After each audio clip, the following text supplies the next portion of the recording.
Abşeron rayon polis idarəsinin və ərazi üzrə Saray, Mehdiyabad və Qobu polis bölmələrinin əməkdaşları tərəfindən hüquq pozmalara qarşı əməliyyat və profilaktik tədbirlər keçirilib.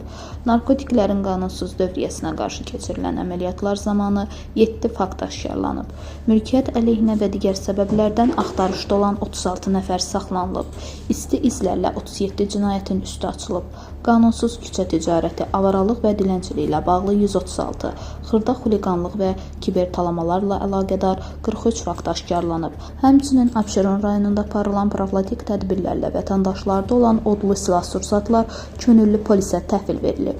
Abşeron rayon polis idarəsi Dövlət Yol Polis Şöbəsinin əməkdaşlarının keçirdikləri tədbirlər zamanı spirtli içki və narkotikin təsiri altında avtomobil idarə edən 2, nəqliyyat vasitəsinin konstruksiyasında dəyişiklik edən 18, dayanma durma qaydalarını pozan sürücülər barəsində inzibati tənbeh tədbirləri görülüb. Abşeron rayonunda qeyd olunan istiqamətlərdə əməliyyat və profilaktik tədbirlər davam etdirilir.